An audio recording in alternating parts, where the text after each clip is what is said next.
கொஞ்சம் டேஞ்சரஸான மீன். இதை நம்ம வந்து கொஞ்சம் கேர்ஃபுல்லா தான் ஹேண்டில் பண்ணணும். அவ்வளவுதான். இதுதான் வந்து முழு மீன்.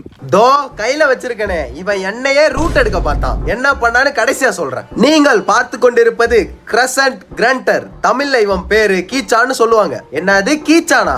அப்போ இவன் கீச்சு கீச்சுன்னு கத்துவானா அப்படின்னு கேட்டீங்கன்னா, ஆமா கத்துவான். அதுவும் கீச்சு கீச்சுலாம் கத்த மாட்டான். எப்படி தெரியுமா கத்துவான்? ஒரு மாதிரி உர் உர் உர் அப்படி கத்துவான். அப்படி போட்டில் இவனை பிடிச்சி போட்டானா கொஞ்ச நேரத்துக்கு அப்படிதான் கத்திக்கிட்டு இருப்பான். அதிகபட்சம் இவன் 30 to 35 சென்டிமீட்டர் லென்த்தும் 1 கிலோ வெயிட் வரைக்கும் வளருவானா. எக்ஸாக்டா சொல்லணும்னா 1 அடி ஸ்கேல் இருக்குல்ல, அந்த சைஸ். இவன் மோஸ்டா எங்க இருப்பான்னா கடல், அதுக்கப்புறம் கடலை ஒட்டி இருக்கிற ரிவர்ல எல்லாம் அதிகமா இருப்பான். அப்புறம் இவன் சவுண்ட் விடுவான்னு சொன்னல, அந்த சவுண்டை வச்சு மத்த மீன் எதையுமே அவன் இடத்துக்குள்ள வர விடாம வார்னிங் கொடுப்பானா. உர் உர். சரி, புதுசா என்கிட்ட இருந்து ஏதாச்சும் தெரிஞ்சுட்டு இருந்தீங்கன்னா ஃபாலோ பண்ணிக்கோங்க. அப்புறம் ஸ்டார்டிங்ல இவன் எனக்கு ரூட் எடுக்க பார்த்தான் அப்படின்னு சொன்னேன்ல, என்ன பண்ண, இவனை எடுத்து கையில வச்சுக்கிட்டேன். பார்த்தா மண்டை, முதுகு, செவுளு எல்லா இடத்துலயும் முள்ளு. மீனே முள்ளுதான் ஃபுல்லா. அதுக்கப்புறம் இவனை கையில வச்சு பேசிக்கிட்டே இருக்கேன், கைய உளுந்து கடிச்சிட்டான்.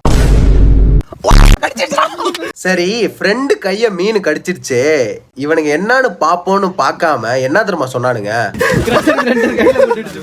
என்னங்கடா கலாய்க்கிறீங்களா? சரி அதை விடுங்க.